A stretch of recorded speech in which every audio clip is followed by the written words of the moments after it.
Thank you, Judge. Sure. I don't think there's anything that we need to put on the record about it. Okay, thank you. Let's impose sentence, please. Donald Trump, you are before the court for sentence following your conviction by trial to 34 counts of falsifying business records in the first degree. Before being sentenced, the court will allow you, your attorney, and the assistant district attorney an opportunity to address the court with any matters relevant to sentencing. For the people. Thank you. Judge, where's the preferred place for me to stand? Wherever you feel comfortable. Okay. The defendant in this case, as you know, stands convicted of 34 counts of falsifying business records in the first degree, all Class E felonies. Each carries a range of authorized sentencing options for as much as 1 1/3 to 4 years in state prison to a variety of non-incarceratory sentences. In this court's January 3rd decision on the defendant's Clayton motion, Your Honor indicated an inclination to impose an unconditional discharge.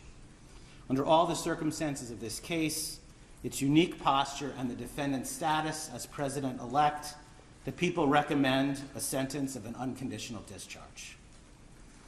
In finding the defendant guilty in this case, the jury necessarily found unanimously that the defendant falsified 34 separate entries in his business records with the intent to defraud, which included an intent to commit or conceal a conspiracy to promote his own election by unlawful means. Having presided over the trial, Your Honor is very familiar with the conduct, its seriousness, and the overwhelming evidence to support the jury's verdict. I'm certainly not going to rehash that now. In last week's decision on January 3rd, this court referred to the gravamen of the defendant's conduct, his criminal conduct in this case, as constituting, quote, premeditated and continuous deception. The verdict was delivered by a jury that was carefully chosen using an extensive questionnaire based on suggestions from both parties and after thorough questioning of the prospective jurors by both sides. The verdict in this case was unanimous and decisive, and it must be respected. As this court has observed, quote, the sanctity of a jury verdict and the deference that must be accorded to it is a bedrock principle in our nation's jurisprudence. The defendant's conduct before, during, and after this trial also merits consideration. Instead of preserving, protecting, and defending our constitutionally established system of criminal justice, the defendant, the once and future President of the United States, has engaged in a coordinated campaign to undermine its legitimacy. Far from expressing any kind of remorse for his criminal conduct, the defendant has purposefully bred disdain for our judicial institutions and the rule of law. And he's done this to serve his own ends and to encourage others to reject the jury verdict that he finds so distasteful. He has characterized these proceedings as corrupt, rigged, a witch hunt, or a sham too many times to tabulate. The defendant's rhetoric has only ratcheted up since this court's rulings on his motions to dismiss. He has been unrelenting in his unsubstantiated attacks upon this court and its family, individual prosecutors and their families, the witnesses, the grand jury, the trial jury, and the justice system as a whole. The defendant has not only been held in contempt by other jurists in other matters, but this court alone found the defendant in contempt for 10 distinct violations of the order restricting extrajudicial speech. In his legal filings, the defendant has used dangerous rhetoric in leveling accusations of intentionally unlawful and unconstitutional conduct on the part of this court and the prosecution. As this court has noted, the defendant's conduct, quote, constitutes a direct attack on the rule of law itself. Moreover, the defendant has publicly threatened to retaliate against the prosecutors who have sought to hold him accountable in this and other matters, and the courts who have endeavored to fairly and faithfully adjudicate these matters. Such threats are designed to have a chilling effect, to intimidate those who have the responsibility to enforce our laws, in the hopes that they will ignore the defendant's transgressions because they fear that he is simply too powerful to be subjected to the same rule of law as the rest of us.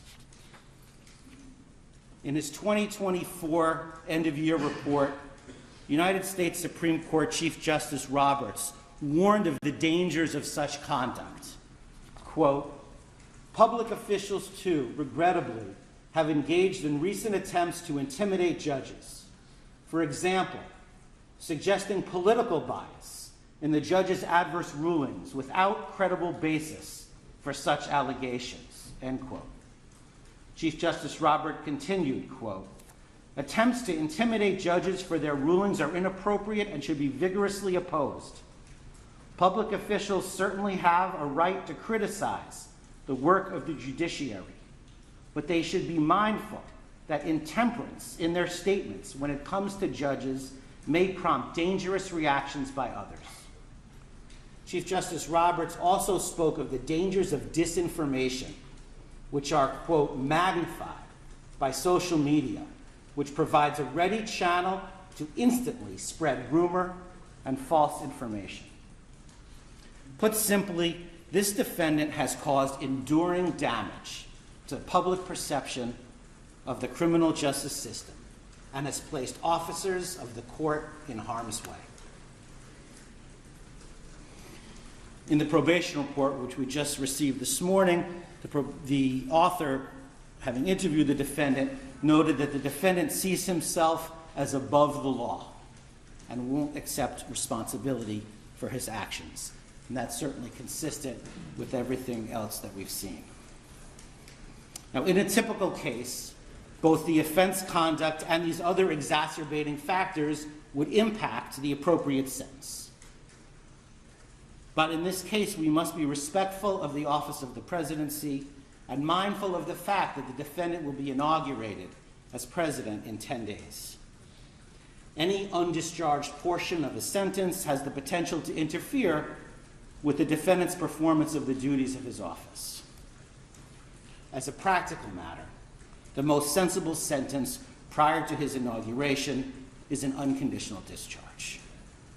The court has expressed an inclination to do exactly that because, in the court's words, quote, "the most viable solution to ensure finality and allow defendant to pursue his appellate options is to proceed to sentence." Now, as you know, in New York, a conditional discharge is authorized by the penal law, quote, "if the court, having regard to the nature and circumstances of the offense and to the history, character, and condition of the defendant, is of the opinion that neither the public interest nor the ends of justice would be served by a sentence of imprisonment, and that probation supervision is not appropriate." An unconditional discharge is authorized if a conditional discharge is authorized and, quote, "if the court is of the opinion that no proper purpose would be served by imposing any condition upon the defendant's release." Because these crimes are felonies, the court must set forth in the record the reasons for its action.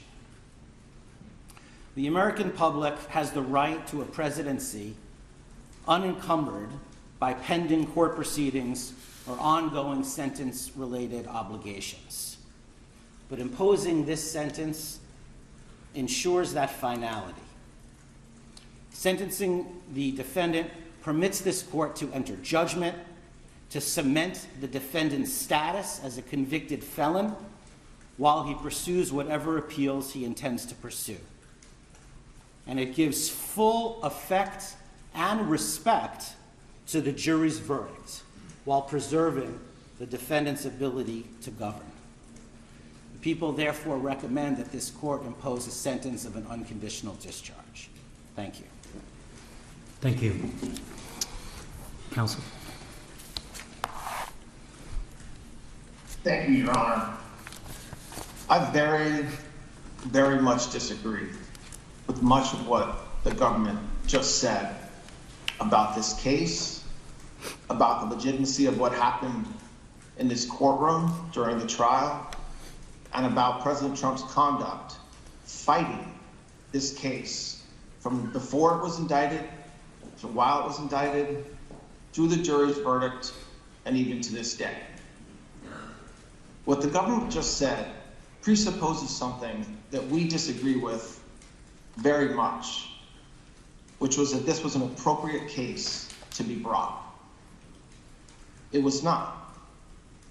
This case, without a doubt, knowing everything we know about the timing of the investigation, the fact that multiple prosecutors looked at the fact of this case, including prosecutors within the district attorney's office in New York County, and made a decision not to bring charges.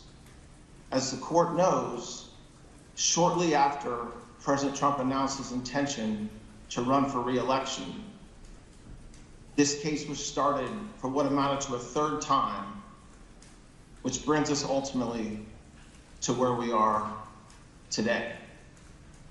A lot of what the government just said presupposes that this case is legally appropriate and that the charges that were brought by the people were consistent with the laws of New York.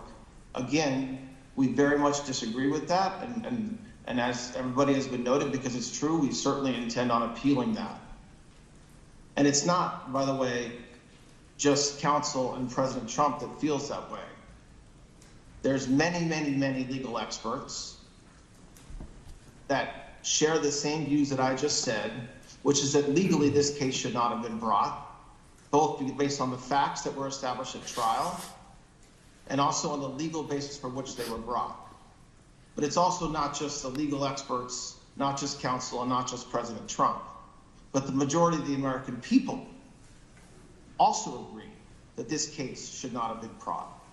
I mean, the interesting thing about the fact that there was a trial for the first time in our history, a criminal trial during an election season, is that the American voters got a chance to see and decide for themselves whether this is the kind of case that should have been brought.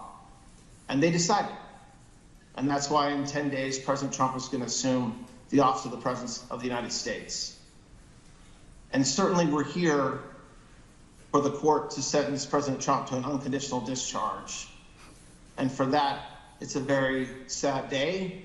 It's a sad day for President Trump and his family and friends. But it's also, in counsel's view, a sad day for this country, because this was a case, without a doubt, that was brought by a district attorney who promised that he would go after President Trump if elected, and felt like he had to go through with that promise. And so that's sad. And I hope, and I know that President Trump shares this view, that this will never happen again in this country. And so we certainly understand where we are today. We very much intend on pursuing an appeal of this verdict and what happened during this investigation. And we certainly believe that the only appropriate sentence, if one's to be imposed at all, which we very much believe it shouldn't be, and that the case should be dismissed, is a sentence of an unconditional discharge. Thank you. Thank you. Would your client like to be heard? Yes, thank you, Your Honor. This has been a very terrible experience. I think it's been a tremendous setback for New York and the New York court system. This is a case that Alvin Bragg did not want to bring. He thought it was, from what I read and from what I hear, inappropriately handled before he got there. A gentleman from a law firm came in and acted as a district attorney, and that gentleman, from what I heard, was a criminal or almost criminal in what he did. It was very inappropriate. It was somebody involved with my political opponent. Part of the records that we're talking about, they're saying, I just noticed where he said I was falsifying business records. Well, the falsification of business records, as they said, was calling a legal expense in the books where everybody could see them, a legal expense. In other words, that legal fees or legal expense were put down as legal expense by accountants. They weren't put down by me, they were put down by accountants. I didn't call them construction, concrete work. I didn't call them electrical work. I didn't call them any. They called a legal fee or a legal expense a legal expense. And for this, I got indicted. It's incredible, actually. Now, if you look, my attorney alluded to it, the top legal scholars and legal pundits in this country, the ones that are quoted all the time on television, that are making their views felt and highly respected people, have said, everyone, virtually everyone that I know of, I haven't seen any to the contrary, not one. And none of these people are not exactly friends of mine, to put it mildly. But they all said this is a case that should have never been brought. It's an injustice of justice.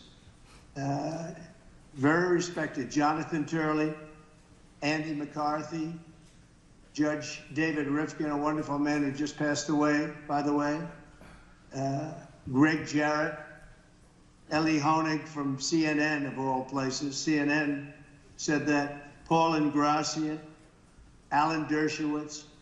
They all said this is not a case that should be brought. It's not, think about it, legal expenses are down as legal expenses, and I get indicted for business records. Everybody should be so accurate. It's been a political witch hunt. It was done to damage my reputation so that I'd lose the election, and obviously that didn't work. And the people of our country got to see this firsthand because they watched the case in your courtroom. They got to see this firsthand, and then they voted, and I won and got the largest number of votes by far of any Republican candidate in history, and won, as you know, all 7 swing states, won conclusively all 7 swing states, and won the popular vote by millions and millions of votes. And they've been watching your trial, so they understood it. I wasn't allowed to use the lawyer-client privilege or the reliance on counsel. I had a lawyer that made this deal, and he admitted that. And he was also a totally discredited person. We weren't allowed to use the information from the Southern District that totally discredited him. It wasn't allowed to be put in. And that was terrible, unbelievable. And this is a man who's got no standing. He's been disbarred on other matters, unrelated. And he was allowed to talk as though he were George Washington. But he's not George Washington. He shouldn't have been allowed. The Southern District did a book of approximately 28 pages where I've never seen anything like it. They excoriated if you wouldn't let it be put into evidence. So he was able to testify as a witness, and I think it's a disgrace to the system. I was under a gag order. I'm the first president in history that was under a gag order where I couldn't talk about aspects of the case that are very important. I guess I'm still under, so probably I won't do it now. I assume I'm still under a gag order. But the fact is that I'm totally innocent. I did nothing wrong. They talked about business records, and the business records were extremely accurately counted. I had nothing to do with them. That was done by an accountant or a bookkeeper who I think gave very credible testimony and was corroborated by everybody that was asked. And with all that's happening in our country today, with a city that's burning to the ground, one of our largest, most important cities burning to the ground, with wars that are uncontrollably going on, with all of the problems of inflation and attacks on countries and all of the horrible things that are going on, I got indicted over calling a legal expense a legal expense. It was called a legal expense. I just want to say I think it's an embarrassment to New York, and New York has a lot of problems, but this is a great embarrassment. I believe that this and other cases that were brought, as you know, the DOJ is very much involved in this case. It's because that's the political opponent they're talking about. The DOJ is very involved. You have a gentleman sitting right there from the DOJ who was from the DOJ's office. He was also involved with the New York State Attorney General's case. And he went from there to here. He went around and did what he had to do. He got them to move on me. But in the meantime, I won the election, and a massive landslide, and the people of this country understand what's gone on. This has been a weaponization of government. They call it lawfare. Never happened to any extent like this, but never happened in our country before. And I'd just like to exclaim that I was treated very, very unfairly. And I thank you very much. Thank you, Mr. Trump. Mr. Trump, you appear before this court today to conclude this criminal proceeding by the imposition of sentence. Although I have taken the unusual step of informing you in advance of my inclinations, before imposing sentence, I believe it is important for you, as well as those observing these proceedings, to understand my reasoning for the sentence I am about to impose. The imposition of sentence is one of the most difficult and significant decisions that any criminal court judge is called upon to make. Our legislature sets the parameters for an authorized sentence, but it is a judge that must decide what constitutes a just conclusion to a verdict of guilty. A court is vested with broad discretion in determining what sources or evidence it may consider to arrive at an appropriate sentence. In doing so, the court must consider the facts of the case along with any aggravating or mitigating circumstances. In my time on the bench, I've been called upon to grapple with this weighty responsibility for countless defendants who have been found guilty after trial for an assortment of offenses, ranging from nonviolent Class E felonies to the most heinous of crimes, including homicides, sex trafficking, and child sexual abuse. The task is always difficult and deserving of careful consideration, whether the sentence be an unconditional discharge or incarceration of 25 years to life. However, never before has this court been presented with such a unique and remarkable set of circumstances. Indeed, it can be viewed fairly that this has been a truly extraordinary case. There was unprecedented media attention, public interest, and heightened security involving various agencies. And yet, the trial was a bit of a paradox because once the courtroom doors were closed, the trial itself was no more special, unique, or extraordinary than the other 32 criminal trials that took place in this courthouse at the same exact time. Jury selection was conducted, the same rules of evidence were followed, opening statements were made, witnesses called and cross-examined, evidence presented, summations delivered, the same burden of proof was applied, and a jury made up of ordinary citizens delivered a verdict. And it was all conducted pursuant to the rules of procedure and guided by the law. Of course, part of what made it feel somewhat ordinary was the outstanding work, preparation, and professionalism of the clerks, court officers, court reporters, security personnel, and the entire staff of this building who did their jobs as they would with any other criminal trial. So while one can argue that the trial itself was in many respects somewhat ordinary, the same cannot be said about the circumstances surrounding this sentencing. And that is because of the office you once occupied and which you will soon occupy again. To be sure, it is the legal protections afforded to the office of the President of the United States that are extraordinary, not the occupant of the office. The legal protections, especially within the context of a criminal prosecution, afforded to the office of the President have been laid out by our founders, the Constitution, and most recently interpreted by the United States Supreme Court in the matter of Trump versus the United States, which was decided on July 1st, 2024.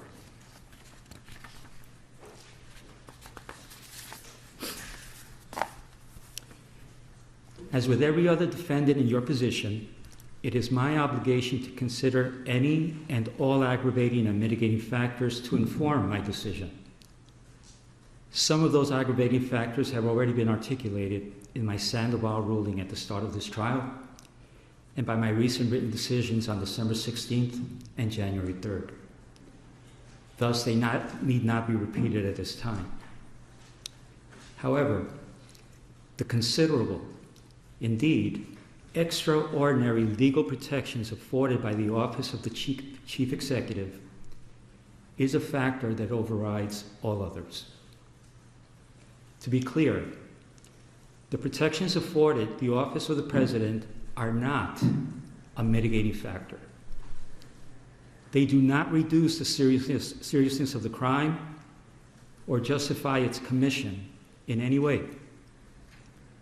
The protections are, however, a legal mandate which, pursuant to the rule of law, this court must respect and follow.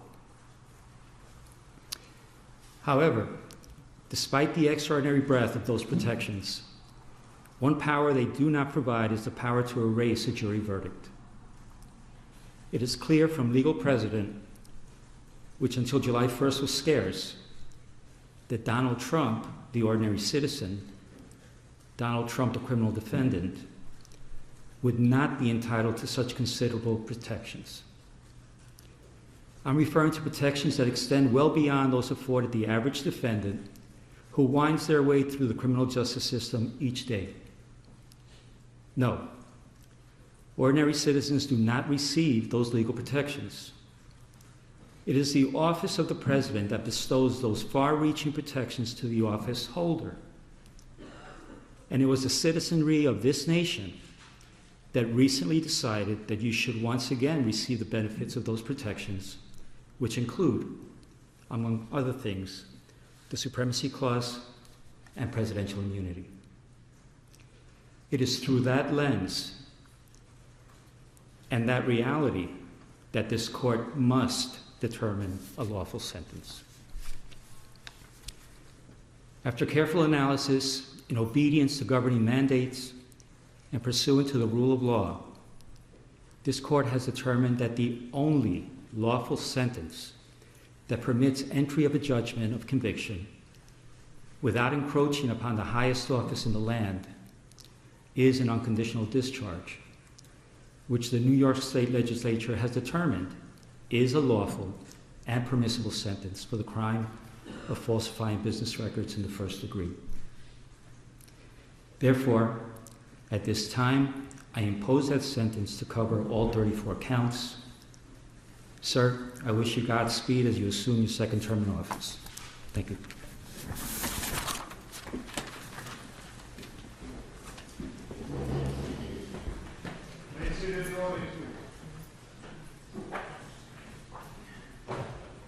Have you given your client his written notice of right to appeal? We will.